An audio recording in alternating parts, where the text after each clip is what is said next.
Hi everyone, Morgan here. We are in the third week of this 30 Days to Ready series. And I hope that you're sticking with it because I know that after the second week, a lot of people drop off. In fact, a lot of people start dropping off after the first week and they start really losing momentum, excitement, that kind of stuff.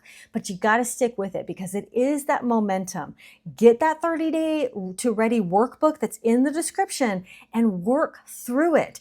My goal after this 30 Days to Ready is for you to head to my channel, stay subscribed, like, comment, all this stuff so that you can continue to learn to be self-reliant and as self-sufficient as possible in off-grid scenarios. In your everyday life, whether you live in an urban area or whether you ever plan to be off-grid or not, I want you to be so self-reliant that you don't want to rely on the grocery stores or any outside help besides neighbors or local community, right? So in today's video, we are going to be talking about communication because I think it's really important to continue to have some sort of communication and to get information in at the very least. Earlier in this series, we talked about making an emergency disaster plan. And in that emergency disaster plan, you're told to make a communication plan with that. And part of that communication plan could definitely include radios if you so choose, depending on where you are in the city or where you go or that kind of thing. I think radios in general, you don't always have to have them to transmit. You could have them to receive information. Have you guys ever seen Jericho? In Jericho, whenever the bombs went off, they were at a loss. They had no idea what was going on. Information was not coming in.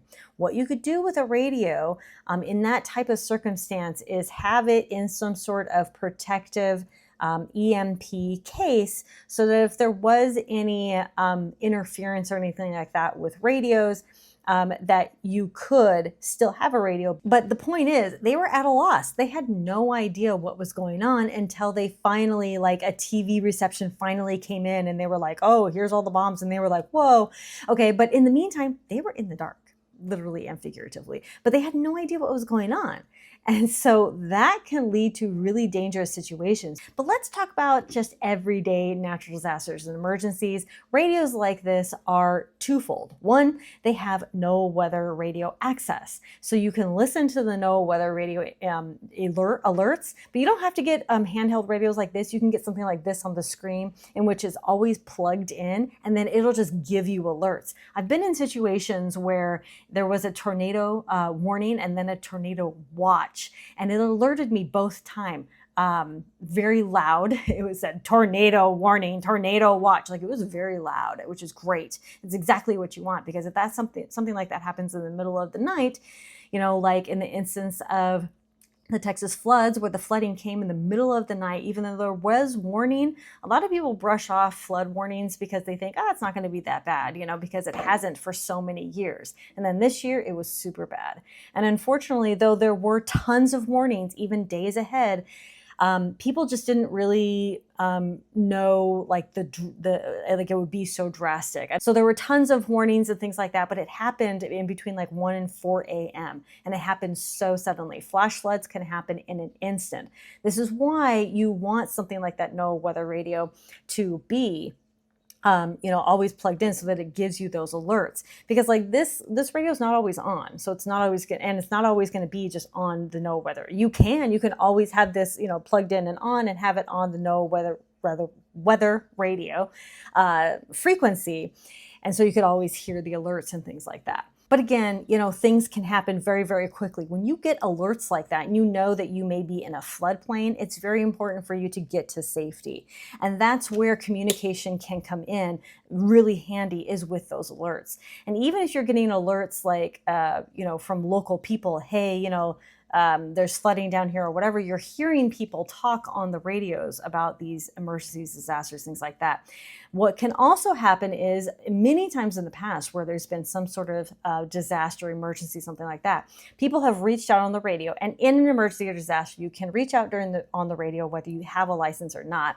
You can reach out on the radio and you can say, hey, I need help. You know, please, somebody transmit this message to somebody who can help me. And they have gotten help because they transmitted But one of the things is if you don't have your license, like your ham radio license, or you don't have your GMRS, and you're not actually practicing with the radios, it can be really challenging to use the radios because all you're doing is listening, and you've never actually actively tried to reach out and talk and move through the frequencies and do whatever to learn how to use the radio. So that's the challenge there. So I do encourage you to get your ham radio license, and you can also just get the GMRS and learn how to use it from there. You could also just get walkie-talkies, whatever's going to be good for you, but really do try to engage and learn to use it. Help your family, learn to use it, these kinds of things. Because in an emergency, you fall back to your level of training. If you've never once transmitted on a radio, but you happen to have it, you don't know how to use it. There's two other types of communication that you want. One is an out-of-state person. So let's say that you are at work, okay, over here, you're at work, and this other person is at home. Well, you cannot get home, but you can get somewhere, to your meeting points that you have designated in your emergency disaster plan, right? But point A and point B, they cannot contact each other for whatever reason, right? The cell phone towers are being overloaded, whatever the case may be. They cannot reach each other. They don't have their radios, whatever the case may be. And this person cannot safely get to that place. So they are going to try to get to a payphone, which they do still exist, okay, or a landline or something, and reach out to that out-of-state person and say, hey, could you tell person, was this B or A? Can you tell this person over here? I already forgot. I think this was B. Can you tell person B down here that I will be at meeting point A? And they'll be like, okay. And so then this person, when they're like, they haven't come home yet, they're going to call that out-of-state person and be like, hey, have you heard from this person, person A? And they'll be like, oh, yes, they said they're going to meet at meeting point A for a while until, the storm dies down or whatever. And they'll be like, oh, okay. So now look, communication. People are communicating, okay?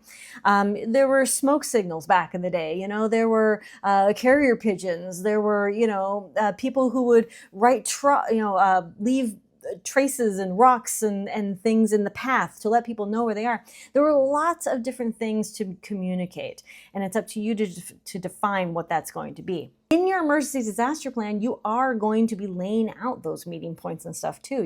Like if they say, okay, well, I'm going to try to make it home, and if I can't make it home, I will be at meeting point A. There are also like mesh networks and stuff like that you could try to look into that are really local, and you can set up like meshes all around town to try to reach people and stuff like that. I think it's still a very new network, things that are not being, adapted as much. But if you set up your own little, I think they're called nodes or something like that. If you go set up your own little mesh network around your town, and then you could have your family on that mesh network. And that's kind of like an offline network, which is super cool.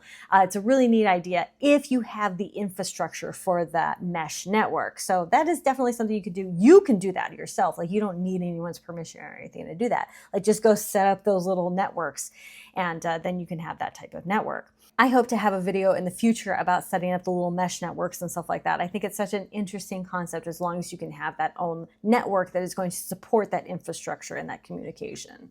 When it really comes down to it, it really comes down to that emergency disaster plan and talking to your household about what you are going to do and when. It doesn't matter how many radios you have. It doesn't matter, how many cell phones or emergency numbers or alert networks you have. It doesn't matter. If you and your family don't have any plan, if you and your family don't have a communication plan or emergency disaster plan, then you've kind of already lost. Thank you all so much for watching. I hope that you are enjoying this series, Conquer Tomorrow by Preparing Today. And please be sure to be downloading that 30 Days to Ready workbook so you can follow along with this series. And I will see you in tomorrow's video. Conquer Tomorrow by Preparing Today. Bye-bye.